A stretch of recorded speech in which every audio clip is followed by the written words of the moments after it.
Thank you for visiting my channel.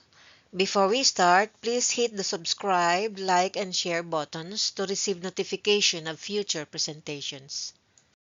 Our topic for today is support under Articles 194 to 208 of the Family Code. For purposes of this discussion, support is limited to financial or economic support, which is essential for fostering stability, growth, and overall well-being at individual, community, and national levels. Support meets basic needs. It ensures access to essentials such as food, shelter, clothing, healthcare, and education. It reduces poverty and safeguards individuals and families from extreme deprivation. It promotes stability and security. Financial support provides a safety net during emergencies like job loss, medical crisis, or natural disasters. It alleviates financial stress, enabling individuals and families to focus on long-term goals instead of survival. What is support and what are its components? Article 194 states, support comprises everything indispensable for sustenance, dwelling, clothing, medical attendance, education, and transportation in keeping with the financial capacity of the family. What does education include? The education of the person entitled to be supported, referred to in the preceding paragraph, shall include his schooling or training for some profession, trade, or vocation, even beyond the age of majority. What does transportation include? Transportation shall include expenses in going to and from school or to and from place of work. Who are the persons obliged to support each other? Article 195 states, subject to the provisions of the succeeding articles, the following are obliged to support each other to the whole extent set forth in the preceding article. 1. The spouses. 2. Legitimate ascendants and descendants. 3. Parents and their legitimate children and the legitimate and illegitimate children of the latter. 4. Parents and their illegitimate children and the legitimate and illegitimate children of the latter. And 5. Legitimate brothers and sisters, whether of full or half blood. Are siblings not legitimately related also obliged to support one another?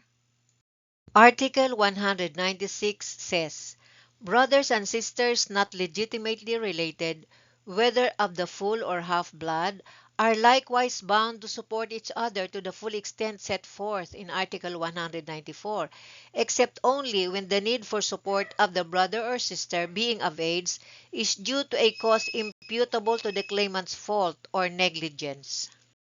Suppose the person obliged to give support has now sufficient assets. How should he comply with this obligation? Article 197 states, in case of legitimate ascendants, descendants, whether legitimate or illegitimate, and brothers and sisters, whether legitimately or illegitimately related, only the separate property of the person obliged to give support shall be answerable, provided that in case the obligor has no separate property, the absolute community or the conjugal partnership, if financially capable, shall advance the support which shall be deducted from the share of the spouse obliged upon the liquidation of the absolute community or of the conjugal partnership.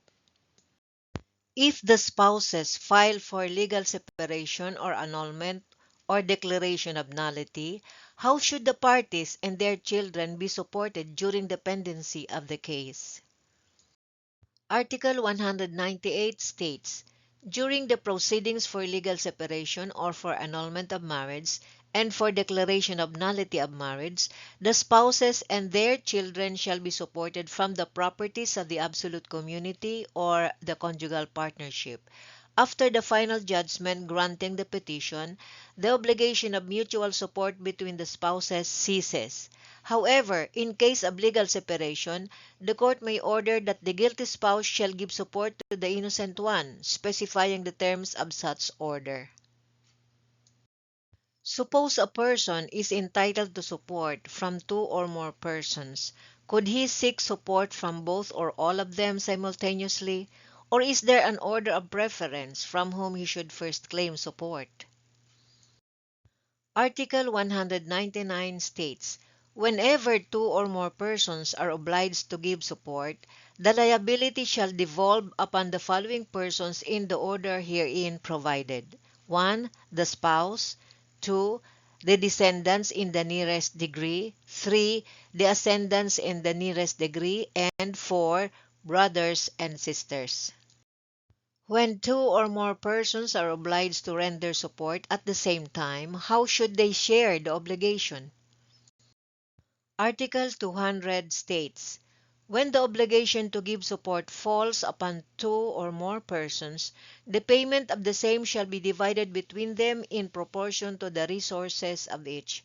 However, in case of urgent need and by special circumstances, the judge may order only one of them to furnish the support provisionally without prejudice to his right to claim from the other obligors the share due from them.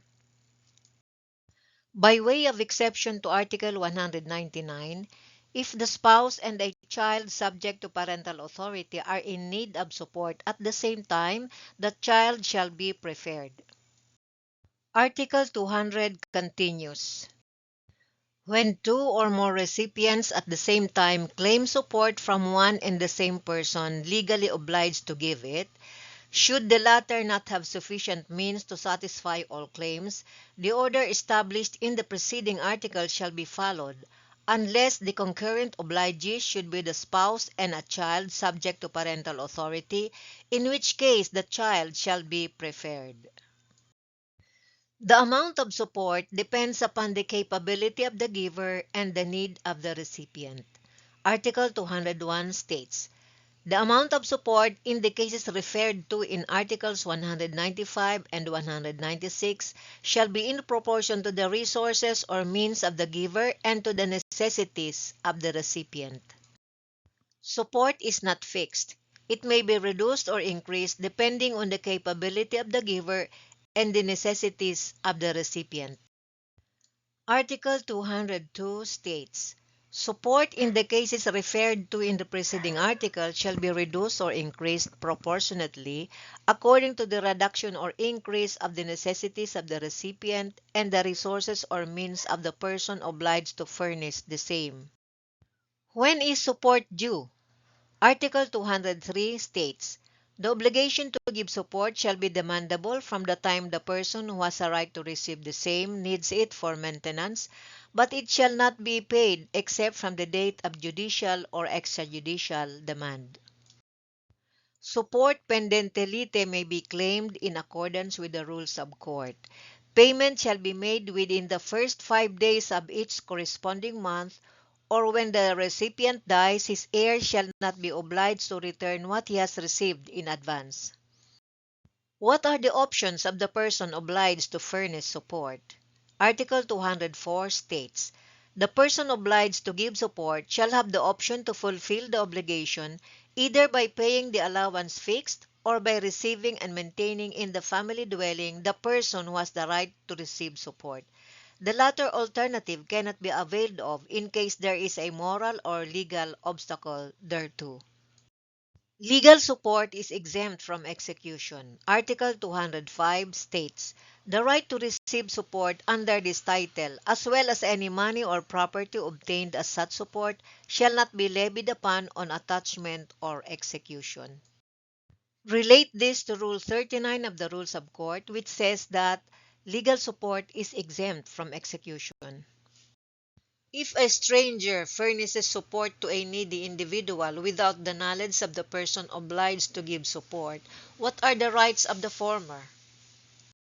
Article 206 states, when, without the knowledge of the person obliged to give support, it is given by a stranger, the latter shall have a right to claim the same from the former, unless it appears that he gave it without intention of being reimbursed.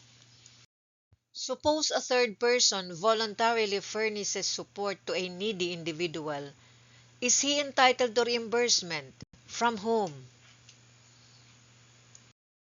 Article 207 states, when the person obliged to support another unjustly refuses or fails to give support when urgently needed by the latter, any third person may furnish support to the needy individual, with the right of reimbursement from the person obliged to give support. This article shall particularly apply when the father or mother of a child under the age of majority unjustly refuses to support or fails to give support to the child when urgently needed. The excess amount of contractual support or that given by will is subject to levy on attachment or execution.